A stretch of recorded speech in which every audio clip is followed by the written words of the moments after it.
नमस्कार, आपके साथ मैं रोहित कुमार। आज उत्तर प्रदेश में एक बड़ा खेल होने वाला है। खेल इसलिए क्योंकि लगातार बीजेपी का साथ छोड़ करके जाने वाले मंत्री और विधायकों ने इस बात की दावी की है कि आज का दिन यानी कि मकर संक्रांति का दिन बीजेपी में भूचाल लेकर के आ जाएगा। स्वामी प्रसाद मौर्य योगी कैबिनेट में मंत्री थे और उनके इस्तीफे के बाद जो भगदड़ बीजेपी में शुरू हुई है वो थमने का नाम नहीं ले रहे। एक के बाद एक मंत्री, एक के बाद एक विधायक लगातार इस्तीफा दे रहे हैं। बीजेपी या फिर बीजेपी के समर्थन वाले लोग तर्क ये कर रहे हैं कि वो जिनका टिकट कटने वाला था, वो जो बीजेपी को अपने हिसाब से चलाने की कोशिश कर रहे थे, उनके टिकट कटने का डर ऐसा था कि वो पार्टी छोड़ करके जा रहे हैं, लेकिन जहां जा रहे हैं वो तो खुद डूबती हुई नाव है। लेकिन स्वामी प्रसाद मौर्य के बयान का सियासी मतलब क्या है, बात इसी पर करते हैं। तो बता दें आपको कि स्वामी प्रसाद मौर्य ने साफ कहा है कि समाजवादी पार्टी और आरएलडी के गठबंधन में यूपी की 29 विधानसभाओं के लिए नामों का ऐलान हो चुका है। एक तरफ जहां पार्टी ने अपने उम्मीदवारों के नाम घोषित किए हैं, वहीं अखिलेश यादव, स्वामी प्रसाद मौर्य, उनके समर्थकों की बैठक हुई है। बता दें कि स्वामी प्रसाद मौर्य ने हाल ही में बीजेपी का दामन छोड़ा, जिसके बाद उन्होंने अब साइकिल की सवारी करना पसंद कर लिया है। स्वामी प्रसाद मौर्य ने बीजेपी पर जमकर हमला बोला। बैठक के बाद उनका बयान सामने आया, उसमें वो कहते हैं कि अखिलेश यादव के साथ 30 से 35 समर्थकों की परिचयात्मक मुलाकात हुई है, यानी कि 30-35 लोग बीजेपी का साथ छोड़ने वाले हैं। उन्होंने आगे ये भी कहा कि कल यानी कि जो आज का दिन है उसमें जो सुनामी होगी लखनऊ से चलेगी, उसमें भारतीय जनता पार्टी के परखच्चे उड़ जाएंगे। साथ ही 17 के पहले जो उनका आंकड़ा था उस आंकड़े पर उनको ले जाएंगे, ये दावा कर रहे हैं। स्वामी प्रसाद मौर्य ने ये तो कहा था कि 14 जनवरी को वह अंतिम धमाका करने वाले हैं, जो बीजेपी सरकार के ताबूत में आखिरी कील जैसा होगा।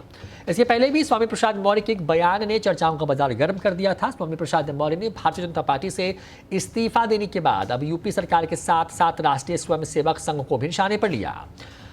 उन्होंने एक बयान में कहा था कि संघ को नाग और बीजेपी को सांप बताते हुए वो ये कहते हैं कि वो नेवला है और नाग रूपी आरएसएस और सांप रूपी बीजेपी को स्वामी रूपी नेवला यूपी में खत्म करके दम लेगा। बता दें कि स्वामी प्रसाद मौर्य के खिलाफ जो है बीते बुधवार को एक 7 साल पुराने मामले में अरेस्ट वारंट भी जारी हुआ। अरेस्ट वारंट जारी होने के सवाल पर स्वामी प्रसाद मौर्य ने कहा था कि वारंट आने दीजिए, मैं न्यायिक प्रक्रिया का सम्मान करता हूं, जो भी प्रक्रिया होगी उसका सामना करूंगा, मैं भी हाईकोर्ट का एडवोकेट रहा हूं। इस तरह के दावे किए गए। स्वामी प्रसाद मौर्य का दावा जो नटसेल में वो ये कि आज का दिन सबसे बड़ा धमाका लेकर के आएगा। यूपी में उनके अगुवाई में आधा दर्जन के करीब विधायक मंत्री साथ छोड़ चुके हैं योगी आदित्यनाथ का, उनका साथ जिनके साथ उन्होंने करीब करीब 5 साल तक का पूरा टेन्योर पूरा किया। अब आज वो बड़ा धमाका करने वाले हैं, तो नजरें उन पर टिकी रहेंगी क्योंकि ऑफिशियली वो समाजवादी पार्टी में आज ज्वाइन होने वाले हैं और उसी वक्त में दिखेगा कि उनकी ताकत कितनी है और कितने वैसे लोग हैं जो उनके साथ बीजेपी या दूसरे बीजेपी के सहयोगी पार्टियों का साथ छोड़ करके समाजवादी पार्टी या गठबंधन के साथ जाने वाले हैं। अब नजरें इसी पर हैं। उत्तर प्रदेश चुनाव 7 चरणों में होने हैं, 403 सीटों पर, और अखिलेश बनाम योगी की पूरी लड़ाई है।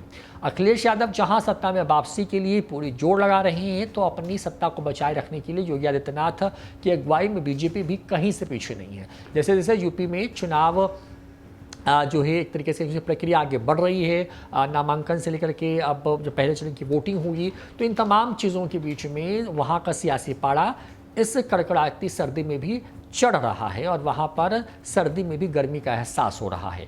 अब देखना होगा कि स्वामी प्रसाद मौर्य जिस धमाके की बात कर रहे हैं उस धमाके से बीजेपी और कितना भड़भड़ाती है। जो भी अपडेट होगी लेकर के हाजिर होंगे। देखते रहिए न्यूज़ फॉर नेशन। नमस्कार।